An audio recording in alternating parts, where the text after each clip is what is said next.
everyone, this is Amanda at Amanda's Booktopia. If you're new here, welcome, and if not, welcome back. And today I'm going to go over all the books that I read in the second week of July. Only 3 were physical, the rest were all ebooks. I read a lot of ebooks for the second week of July. Let's go through all my thoughts on every single one. We're going to start with an indie author that I recently became friends with over on Instagram. She is super indie. This is her first book, and she hasn't written the follow-up to it yet, but I'm sure she's probably working on it. But this is her debut called Crime and Discipline, was the name of the series. The first book's called Worthless. It's a pretty short novella that I read all in one night. This is supposed to give Gilmore Girls vibes, kind of like the character Jess from Gilmore Girls. It's kind of like very similar to his story.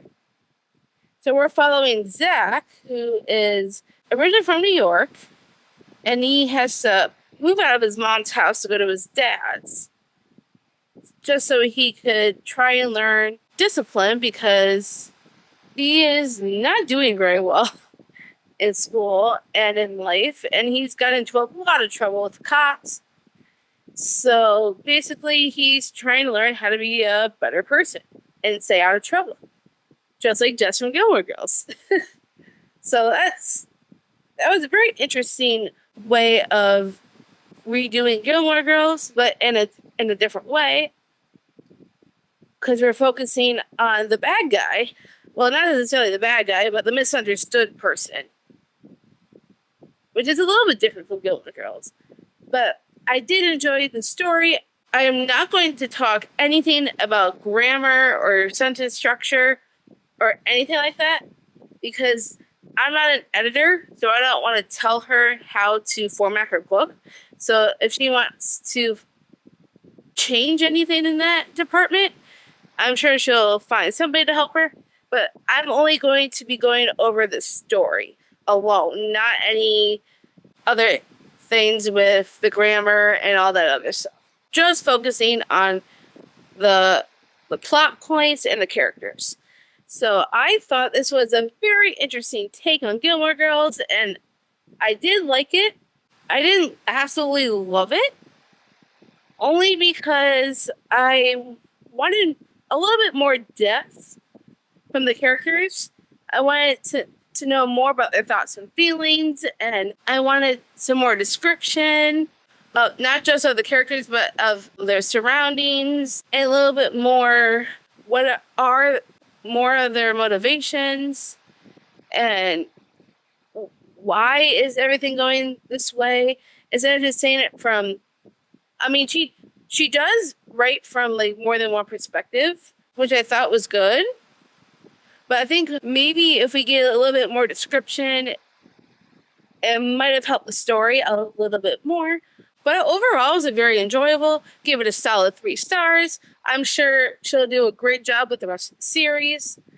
I just need a little bit more in the description department, with probably not just the scenery, their thoughts and feelings, and go more in depth into their characters, and when we introduce new characters, try to understand more from their perspective and just go more in depth. And I'm sure she can definitely do a good, if she decides to rework it and add some of that in there, I think that would make it even better.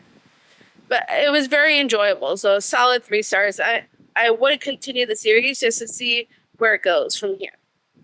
So thank you for CV for becoming a friend, and she did not give me this copy. I bought it myself because I thought it'd be great to support her. So I am definitely looking forward to more of the series from her. So thank you. I can't wait to see where it goes. And then after that, I decided to read Broken Bayou by Jennifer Moorhead. This was a buddy read with my Instagram friend Jazz, and I will link her down below if you want to check out her Instagram. It was a psychological thriller that I thought was very interesting. It's about this girl named Willa, who's a child psychologist at the height of her career. But something not exactly terrible, but she's in this viral video of a disastrous interview that she was in. And then, so she retreats to her hometown, which is Broken Bayou. All these barrels are being discovered with bodies in them. So she has to help try and find out what's really going on and where did these bodies come from. And, like, who's killing these girls. So she tries to find out who the actual killer is. And it was fascinating. I really enjoyed the storyline. I did, however, predict halfway through who the killer actually was, but because it went like at a pretty decent pace, I thought. And even though I predicted who the killer was in the end, it was still an enjoyable ride to get there. To see like how it all came about in the end. Even though I predicted it, I still really enjoyed it. So I didn't absolutely love it, but it was still fun. So I gave it a solid 4 stars. I thought it was a good story with good characters, and even though I guessed it, it was still a really good time. So I really enjoyed that. I would read more from the author for sure. And then I picked up after that Incidents Around the House by Josh Mallerman. I picked this up from Book of the Month. And this is my first book from this author. And it was interesting to say the least. Apparently, I'm probably going to be saying the word interesting a lot in this video, just letting you know right now. But this was told from a child's perspective, and it's horror with this, shall we call it a demon? Let's just go with it.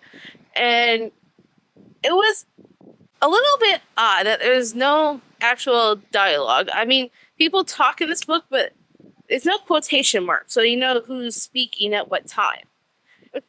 I am not used to. So that was a little bit weird for me. But it was definitely a plot that I wasn't, I mean, in some ways I was expecting it, in some ways I wasn't. The ending, I definitely did not see coming. I did enjoy it overall. However, I really could not stand the parents in this book. I felt like they were dumping all their troubles on their 8-year-old daughter. And I'm like, in my head, I'm saying, why are they doing this? They're adults. Children should not need to know adult problems. You keep it well away from your child. I just thought that was so out of place. Like, who does that? I did not understand that. But even though I didn't enjoy other parts, it wasn't really as scary for me. It's supposed to be a scary book, but it wasn't super scary for me. Maybe because I wasn't listening to the audio. That's a possibility. I mean, there were parts that had like little jump scares here and there, but it wasn't like super scary, like I thought it was going to be. For me, it was just average in the end, and I really despised the parents. So for that reason is why I gave it 3 stars. However, if he wrote another book, I would definitely at least try it. And if at that point I didn't like it, I would probably just not read any more of his books. But that's all I have for you on this one. And then next we've got another ebook. I read Euro Dreams by Kate Stewart. She is also the author of the Ravenhood series, which I really, really enjoyed, especially the spinoff of the Legacy series with the One Last Rainy Day. She is outstanding when it comes to that series. However, she also wrote another book that's not in that sphere. It's like a rom-com. However, you do get tiny tidbits from the Ravenhood, just a tiny bit. But, well, a little bit here and there, I guess you should say. It was a Grumpy Sunshine trope, and I really, really enjoyed the characters. They made me laugh out loud. I thought it was just so fun, and I really enjoy the character development. and the way everything progressed, the plot, amazing. Characters are amazing. I could not get enough. I could not put it down. Like, Kate Stewart might become a new favorite author. I have read books from her before the Ravenhood series, like years ago, and I really enjoyed those ones. So she has not steered me wrong so far, but everything I've read from her has been amazing. I highly recommend Year of Dreams. I gave it 5 stars in the end because I teared up at points and I laughed out loud and all of the emotions. It was a roller coaster of emotions, let me tell you.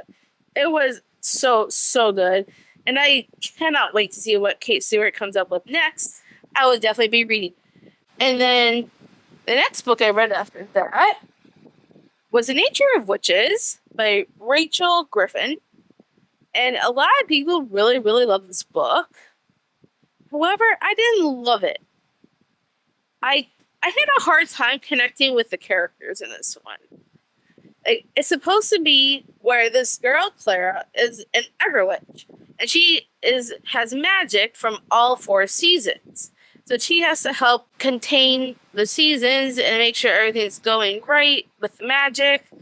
And I just felt like I could not connect with her, and I couldn't connect with most of the characters. There's only one character that I actually liked, which was Mr. Hart. However, as the story progressed, I just had a hard time, mainly because I felt there was no chemistry between the 2 main characters, and I just did not feel a connection, and I didn't love it, which is sad because I really loved Bring Me Your Midnight by this author. That was a favorite of the year for me. This one, I was really hoping, like, I had so many expectations going into this, and unfortunately, it just didn't have those expectations in the book when I went into it. I just had a hard time with the characters overall. It was an interesting plot, and I expected more. I wasn't feeling it, which is sad, because I really enjoyed Bring Me Your Midnight. And I wanted this to be as good as Bring Me Your Midnight. And unfortunately, it just wasn't it. So I am so sad about that. I mean, I ended up giving this 3 stars overall just because I enjoy the whole aspect of using magic to control the seasons. But I might end up changing my rating to a 2. Yeah, I think I'm going to go down from a 3 to a 2. As I'm talking about this, I just feel like I wasn't fully there with this story. And that I just had a hard time connecting. Almost towards the end, I started skipping pages because I just wanted to be done with this book. Unfortunately, I just did not feel the chemistry with the 2 main characters. I didn't like most of the characters, and it was just sad. So hopefully when I read Wild as a Witch, that will be a better one. I'm hoping. I'm really crossing my fingers on that one. Maybe I will like that one better. Because this one just wasn't it for me, unfortunately. However, it had an interesting plot with its seasons. So, I don't know. Maybe it's just a one-off. Hopefully the next book I read from her will be better. At least I'm hoping. And then the next one after that was an ebook. I read Play Along by Liz Tomford or Tomforty. I'm not sure how you pronounce that. But it's Play Along is the 4th book in the Windy City series. Starts with Mile High. And then we have The Right Move and then Caught Up. And then Play Along was her newest one that just came out on the 11th. And almost immediately I had to start it because it's an absolute amazing series. I have loved every single one. And so far, before I got to this one, Caught Up was my favorite. However, Play Along might become a new favorite in the series. I absolutely love the series. I love this book. I was so rooting for Isaiah and Kennedy. I absolutely adore those 2. And I was laughing out loud so many times in this book. And then Kai's speech. I was I was crying buckets during that speech. I had all the feels during this book. I laughed, I cried, I did everything. It was an absolute amazing story in addition to the Windy City series. I cannot wait for Rio's book. Rio's book doesn't even come out until next year. And I'm so sad we have to wait this long. But I'm hoping it's going to be just as good as the other books in the series. Because for me, it was outstanding. I could not get enough of Isaiah and Kennedy. I absolutely loved their story. I could not get enough. I couldn't put it down. It was absolutely amazing. 5 stars. Absolutely. There's no other way. And then after that, I picked up Gray After Dark by Noelle W. Ely. I think that's how you pronounce it. Which is a Thrills and Chills book for the month of July. And, well, it was okay. I didn't absolutely love it, but I didn't hate it. It was very middle of the road for me.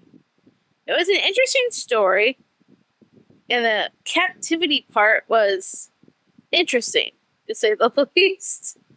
I don't want to give away too much because it's a very quick ebook, and I read it pretty much all in one sitting. And you would think if I read it all in one sitting, I would have loved it, right? I mean, it was a little slow in the beginning, and then it picked up, and then there was stuff I just wasn't loving. I just wasn't, it was okay. It was very just meh for me. However, there is going to be a live show on this book. I don't think the live show is going to be out until after this video goes up. But if you follow Dana from Dana Ella and Nikki from Nikki's Bookish Coven, they will be having a live show at the end of the month on this book. So we will, if you wanted to read it and join us in that discussion, that would be amazing. But on my thoughts, was just okay for me. So I ended up giving it 3 stars in the end. And 3 stars, I think, was a pretty decent rating for me. Because as much as I love thrillers, this thriller just didn't hit it for me. But I didn't hate it. So I guess we'll just fall in the middle somewhere. And so that is everything I read the second week of July. These are the 3 physical books I read. Then the rest were all ebooks. And I am excited to share the 3rd week of reads with you guys. So that will be out probably sometime next week. So I hope you enjoyed this 2nd week of my reading wrap up. If you did, give me a huge thumbs up. If you want to see more bookish content from me, make sure you smash the subscribe button down below. And I'll see you all in the next one.